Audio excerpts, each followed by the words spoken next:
Hello. Thank you for having me. Thanks for being here. I'm Kevin Mendel. I'm a junior at Lakewood Ranch High School. Last year in 10th grade, I chose to opt out of the FSA. I did not have to repeat 10th grade. I was not put into intensive reading or intensive math, and I will graduate next spring in the top 10% of my class. I'm currently enrolled in 4 AP classes and all the electives of my choice.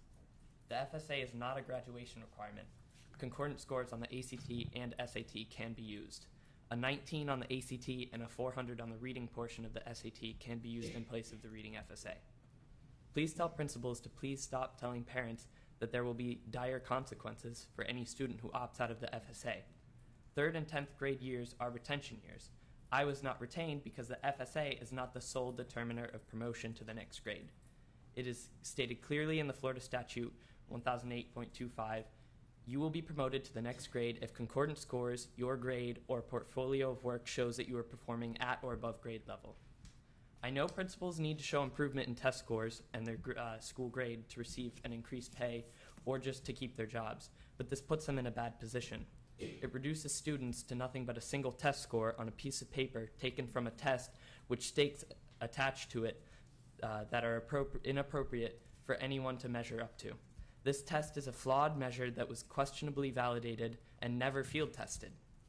Please stop telling parents that the teachers will have a higher VAM score if a student has a 1 versus an NR2, the score you get if you opt out. My brothers and I all earned NR2s last year, and we have it in writing from Vince Vergis, the Director of Testing and Accountability at the FLDOE, that our NR2 had no negative effect on VAM scores. A low score would hurt our teachers. They've already seen their evaluations plummet because of last year's FSA. This is a poorly written test of which 35% is not even aligned to our FL standards. How fair is that to students and teachers? It is okay to opt out of these tests. This is between our parents and the state. Our parents have the right to exercise a simple act of civil disobedience, and so do kids. No parent or kid is anti-test. If a test directs and informs the instruction in our classroom and helps us be successful in school, we'll take it. What we do not appreciate is the high stakes attached to this particular flawed test. Our teachers do not know what is on this test. The students don't know what is on this test. Was this how school was for you when you were a child? Did you have to take a test to determine your future on material that you didn't learn? We know the laws and the statutes. They are in writing from the Department of Education. If you refuse to tell the truth to parents, students, principals, and teachers, so be it. But I believe it would be in your best interest to tell the truth because the truth is known, and if untruthful statements are made, we lose confidence and trust in your ability to lead us. But please, I just wanted to make it known that I do not have a problem with anything said, usually by board members, and I love all of you.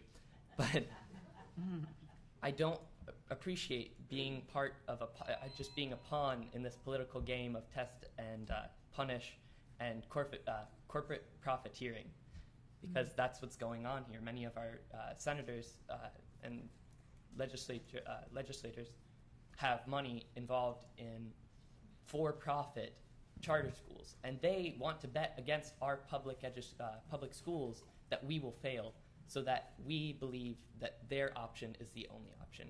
But I think public schools are not for sale, and I think that if we do our part to allow kids and parents to do their part, we can show the state that public schools are for the people.